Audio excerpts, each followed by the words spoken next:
आप देख रहे हैं इंडिया न्यूज़ 13। चलिए देखते हैं उत्तर प्रदेश की फटाफट बड़ी खबरों को।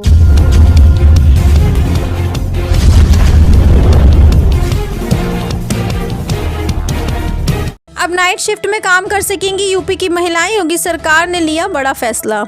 कामकाजी महिलाओं को सशक्त बनाने के उद्देश्य से उत्तर प्रदेश सरकार ने महिलाओं को रात्रिकालीन पाली में काम करने की अनुमति दी है।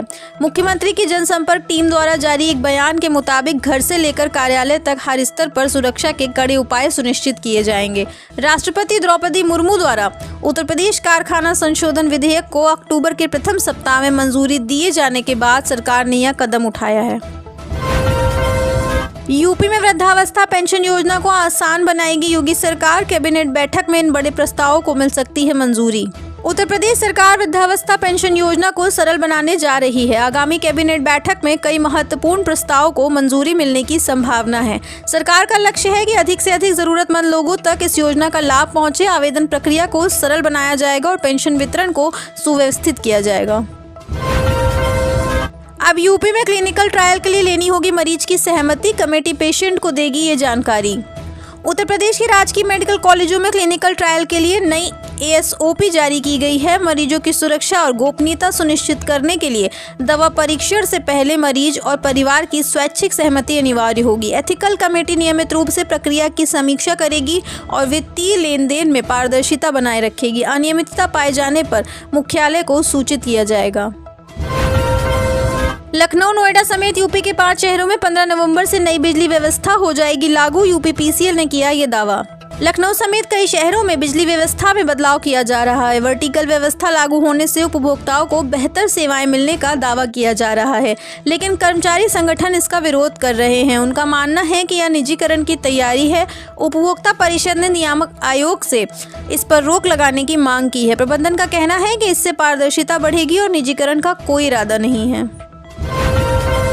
22 सूत्री योजना से विकसित होगी यूपी की खेती। उत्पादन और किसानों की आय बढ़ाने के लिए सरकार करेगी ये काम। उत्तर प्रदेश सरकार ने कृषि को विकसित करने के लिए 22 सूत्री योजना शुरू की है। इस योजना का उद्देश्य राज्य में कृषि उत्पादन को बढ़ाना और किसानों की आय में सुधार लाना है। सरकार विभिन्न कार्यक्रमों के माध्यम से किसानों की आर्थिक स्थिति को मजबूत करने का प्रयास करेगी और कृषि क्षेत्र में नए विकास के अवसर पैदा करेगी। बीजेपी पर भड़के अखिलेश, बोले दिल्ली बम धमाका सरकार की नाकामी से हुआ। समाजवादी पार्टी से राष्ट्रीय अध्यक्ष अखिलेश यादव ने दिल्ली में हुए बम धमाके को सरकार की बहुत बड़ी नाकामी करार देते हुए बृहस्पतिवार को कहा कि खुफिया तंत्र पूरी तरह विफल हो गया, तभी ऐसी घटना हुई। उत्तर प्रदेश के पूर्व मुख्यमंत्री ने बिहार चुनाव पर टिप्पणी करते हुए कहा कि जनता बदलाव चाहती है और राष्ट्रीय जनता दल के नेता तेजस्वी यादव को मुख्यमंत्री के रूप में देख रही है। यादव बृहस्पतिवार को बरेली पहुंचे, जहां वह विधायक अताउर रहमान की पुत्री के विवाह समारोह में शामिल हुए।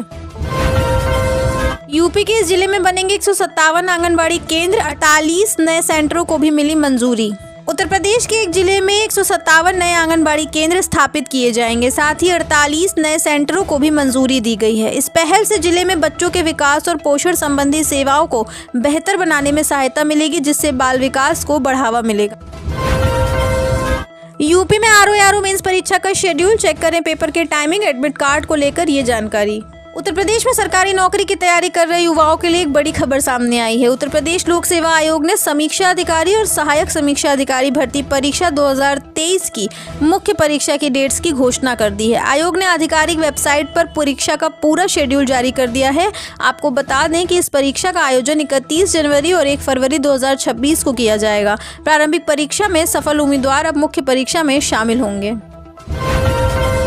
यूपी के इस रेलवे स्टेशन के बाहर निकलते ही यात्रियों को दिखती है बड़ी अजीब चीज, देखते ही खराब हो जाता है मन।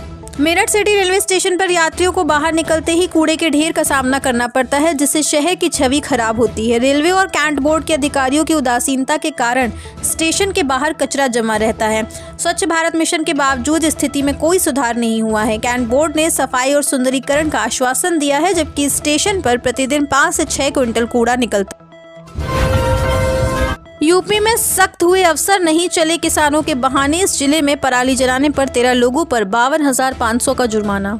सुप्रीम कोर्ट के कड़े निर्देशों और सरकारी चेतावनियों के बावजूद उत्तर प्रदेश के कौशाम्बी जिले में किसान पराली जलाने से नहीं रुक रहे हैं। जिले की तीनों तहसीलों मंझनपुर, सिराथू और चायल में पराली जलाने की कई घटनाएं सामने आने के बाद प्रशासन ने सख्त रुख अपनाते हुए 13 किसानों पर 52,500 का जुर्माना लगाया है।